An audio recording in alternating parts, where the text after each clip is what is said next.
গতকালকে আমাদের পহেলা বৈশাখ শুভ নববর্ষ উদযাপন হয়েছে 1432। আজ আমাদের ইনভাইটেশন একটা আপারা ইনভাইট করলো। দীপ্ত সীমান্তর পাশাপাশি আপারা আলমানার স্কুলের সাথে কাজ করছে। আমার জেনে এটা খুবই আমি আনন্দিত। অ্যাকচুয়ালি প্যারেন্টস হিসেবে আমি মনে করি আমি গর্বিত, কারণ আমার কাছে মনে হয় না বিশেষ সম্পন্ন যে চাহিদা যে বাচ্চাগুলো আছে এগুলো দেশের জন্য বোঝা বা মা বাবার জন্য বোঝা। আমার কাছে মনে হয় যে গড গিফটেড কিছু একটা, যেটার কারণে আমাদের ধৈর্য, কাজ করার ইচ্ছা এবং ফ্যামিলিতে বন্ডিং ক্রিয়েট করা। আমার দুই বাচ্চা, আমার মেয়ে বড় আর ভাইটা ছোট। আমি যেটা ছোটবেলা থেকে দেখে মানে বাচ্চাকে শিখিয়ে এসেছি আমার মেয়েকে, যে তোমার ভাইটা হচ্ছে স্পেশাল চাইল্ড, তুমি অবশ্যই টেক কেয়ার করবা মা বাবা যখন থাকবে না। এবং বাসার মধ্যে আমাদের কোনো মেইড নাই, আমরা জাস্ট পার্ট টাইম কাজের জন্য আসে এবং ইন্ডিপেন্ডেন্ট করানোর চেষ্টা করেছি। আমার স্পেশাল চাইল্ডটা পানি না থাকলে ওকে বললে বটলে পানি ভরাই নিয়ে আসে, টেবিলের থেকে যেগুলো প্লেট আছে নিয়ে এসে রান্নাঘরে কিচেনে রাখে। বলি যদি রাত্রেবেলা সবগুলো রুমের ফ্যান লাইট অফ করে দিয়েছো, দরজা ভিয়ে দিয়েছো, সেই কাজটাও করে। আমি মনে করি এইসব বাচ্চাদের কাজ করা যাবে না, এই কথাটা নিতান্তই ভুল। এবং আমি ইনশাল্লাহ আপনাদের সহযোগিতা, সবার সহযোগিতা এবং নিজের উৎসাহের সাথে করার চেষ্টা করছি, ইনশাল্লাহ সাকসেস হবে বলে আশা করছি। এই বাচ্চাদের জন্য যেই সেন্টারগুলো আছে সেখানে দেওয়া উচিত। যেমন আমার বাচ্চা এখন মাশাআল্লাহ কিছু ওর মাত্র 3 থেকে 4টা ক্লাস গিয়েছে, তো মোটামুটি ভালো রেসপন্স করতেছে। তো এরকম মানে চেষ্টা করা উচিত শুরু থেকে, যখন থেকেই প্রবলেমগুলো নোটিস করবে তখন থেকেই মানে চেষ্টা করা উচিত এই সেন্টারগুলোতে দেওয়া উচিত। অনেক কিছুই যেটা জানি না, এই জন্য প্রফেশনালদের হেল্প নিতে হবে, তাদের কাছে যেতে হবে, ওইভাবেই পরিচর্যা করতে হবে যেগুলো আমাদের জানা নাই। আমি আমার বাচ্চার 2 বছরের আগে থেকেই আমি নোটিস করছিলাম যে ওর স্পিচটা আমার কাছে ডিলে মনে হচ্ছিল, আর একটু ওর মানে স্থির লাগতো না। আমার মনে হতো যে একটু হাইপার অন্য বাচ্চাদের চাইতে। তো আমি ওর যেই ডাক্তার, তার কাছে আমি অনেক আগে থেকেই মানে এটার জন্য আমি বলছিলাম। তো তখন একদিন সে আমাকে আর কি নোটিস করলো। 2 বছর যখন হয়ে গেল তখন দেখলো যে ওর হাইপার অ্যাক্টিভিটিটা একটু বাড়লো, আর স্পিচটা খুব একটা ইমপ্রুভমেন্ট হয় নাই। ওকে আমি প্রি স্কুলে দিয়েছিলাম, কিন্তু খুব একটা ইমপ্রুভমেন্ট যখন দেখলাম যে আসেনি, তখন আমার ডাক্তার আমাকে এখানে রিকমেন্ড করে। খুব বেশি দিন তো হয়নি, বললাম যে 3 থেকে 4টা ক্লাস গিয়েছে মাত্র, তো মোটামুটি এখন ভালো রেসপন্স করতেছে। অ্যাটলিস্ট আমাদের বাচ্চাদের যে বিশেষ শিশু যারা, তারা প্রত্যেকটা কাজেরই আমরা একটা উদ্দেশ্য নিয়ে এদের আগাই। যেমন এদের কোনো কিছু কাজের ক্ষেত্রে এদের সামাজিক সীমাবদ্ধতা থাকে, এই সীমাবদ্ধতা নিয়ে আমরা কাজ করার উদ্দেশ্যে আমাদের এইসব শিশুদের বৈশাখী অনুষ্ঠানের আয়োজন করেছি আমরা। যেমন আমাদের এইসব শিশুরা আসলে বটমূলে গিয়ে বড় পরিসরের অনুষ্ঠানে নিয়ে যেতে অভিভাবকদের সমস্যা হয়। তো আমরা যদি এইসব স্কুলগুলোতে বা আমাদের এখানে সেন্টারে ছোট ছোট অনুষ্ঠানের আয়োজন করি, এই আয়োজনের মাধ্যমে আমরা ওদেরকে আসলে মেসেজ পৌঁছে দিই যে আমরা ধীরে ধীরে মানে এই অনুষ্ঠান, এই ছোট থেকে আমরা বড়, তারপর থেকে আরো বড়, এক পর্যায়ে আমরা ইনশাল্লাহ আশা করি যে এই বাচ্চারা বটমূলে গিয়ে তাদের অভিভাবকদের সাথে অংশগ্রহণ করতে পারবে। তো ওদের সামাজিকতা বৃদ্ধি করার জন্য আমাদের আসলে এই আয়োজনটা।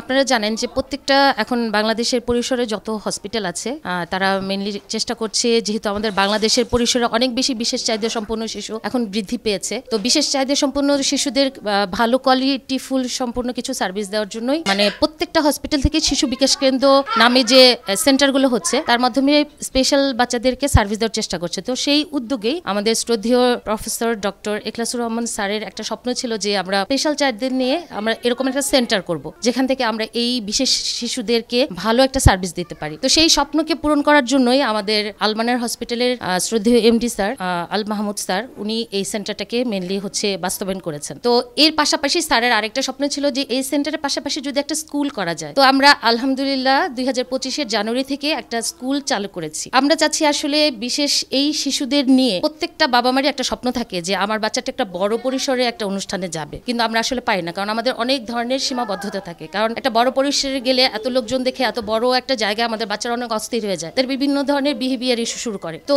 এই প্রবলেমগুলো যেন মিনিমাইজ করতে পারি, আমরা ছোট পরিসরে এই অনুষ্ঠানগুলো করার চেষ্টা করছি, যে এখান থেকেই বাচ্চারা শিখুক যে এই অনুষ্ঠানগুলো বিহেভিয়ার কেমন হওয়া যায়, এই অনুষ্ঠানে আমাদের কাজগুলো কি, এই অনুষ্ঠানে কিভাবে ম্যানার্সগুলো কিভাবে করতে হয়, কিভাবে ধৈর্য ধরে কিছুক্ষণ সময় বসে থাকতে হয়। তো এই ব্যাপারগুলো, এই সোশ্যালাইজেশনগুলো শেখানোর জন্যই মিললে আমাদের এই আয়োজন। আমাদের আলমানারা হসপিটালে এই যে সবসময় আমাদের যে চিকিৎসা যে ক্ষেত্রে এখানে সবসময় উন্নয়নটাকেই দেখেছে।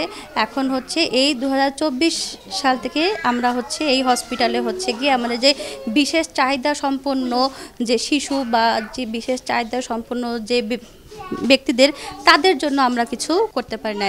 এই হসপিটালে এখন হচ্ছে বিশেষ চাহিদা সম্পন্ন যে শিশু বা ব্যক্তিদের, যারা কিনা এখনও সমাজে আমরা প্রতিবন্ধী হিসেবে হচ্ছে গিয়ে গণ্য করছি, এদের এখন নতুন হচ্ছে গিয়ে বিভিন্ন হচ্ছে সার্ভিসের মাধ্যমে ক্লিনিক্যালি হচ্ছে গিয়ে ইমপ্রুভমেন্ট হয়।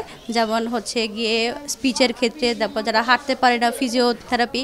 এই হসপিটালে এখন হচ্ছে এই প্রতিবন্ধী বা যে বিশেষ চাহিদা সম্পন্ন ব্যক্তিদের জানি আমরা সেবা দিতে পারি, সেক্ষেত্রে হচ্ছে গিয়ে দক্ষ হচ্ছে গিয়ে স্পিচ প্যাথোলজিস্ট, তারপর হচ্ছে গিয়ে ফিজিওথেরাপিস্ট এবং হচ্ছে পুষ্টিবিদও রয়েছেন, এবং শিশু বিশেষজ্ঞ এবং নিউরোলজিস্টও রয়েছে। একই ছাদের নিচে আমরা জানি একটা বিশেষ চাহিদা সম্পন্ন ব্যক্তিদের সেবা দিতে পারি, যতটুকু সম্ভব তাকে আমরা জানি সমাজে জানি বোঝা হয়ে না জানি থাকে, সেইটাই হচ্ছে গিয়ে আমাদের হচ্ছে গিয়ে লক্ষ্য। আলহামদুলিল্লাহ এখন আলমানের বেশ হচ্ছে গিয়ে আমরা হচ্ছে গিয়ে অনেক ভালো রিভিউ এবং ভালোভাবেই দেখছি না, বেশ আমাদের যারা বিশেষ চাহিদা সম্পন্ন যে ব্যক্তিরা আছে তারা সেবা গ্রহণ করে এখন ভালোই পর্যায়েতে হচ্ছে গিয়ে আছে। আলমানার হাসপাতালের অনেকগুলো সেবা প্রকল্প আছে, তার মধ্যে এটি একটি।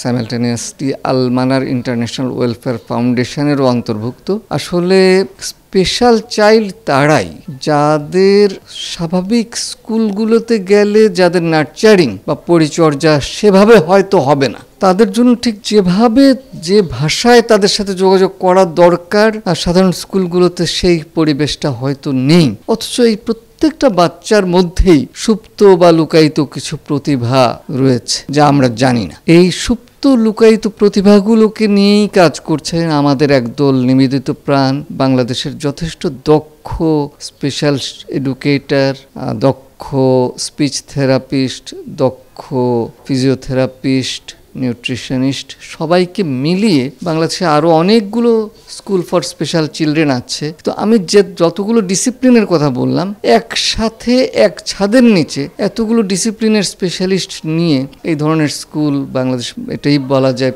অ্যাকসেপ্ট সামরিক বাহিনীর বাইরে প্রথম যাত্রা শুরু। আমরা সবার কাছে সহযোগিতা চাইব, দোয়া চাইব যেন আমাদের এই মহান প্রচেষ্টা আল্লাহ কবুল করেন এবং আমাদের এখানে আগত প্রত্যেকটি বাচ্চা দেশের ভবিষ্যতের যোগ্য নাগরিক হিসেবে, এই দেশের শুধু নয় বিশ্বের যোগ্য নাগরিক হিসেবে গড়ে উঠুক।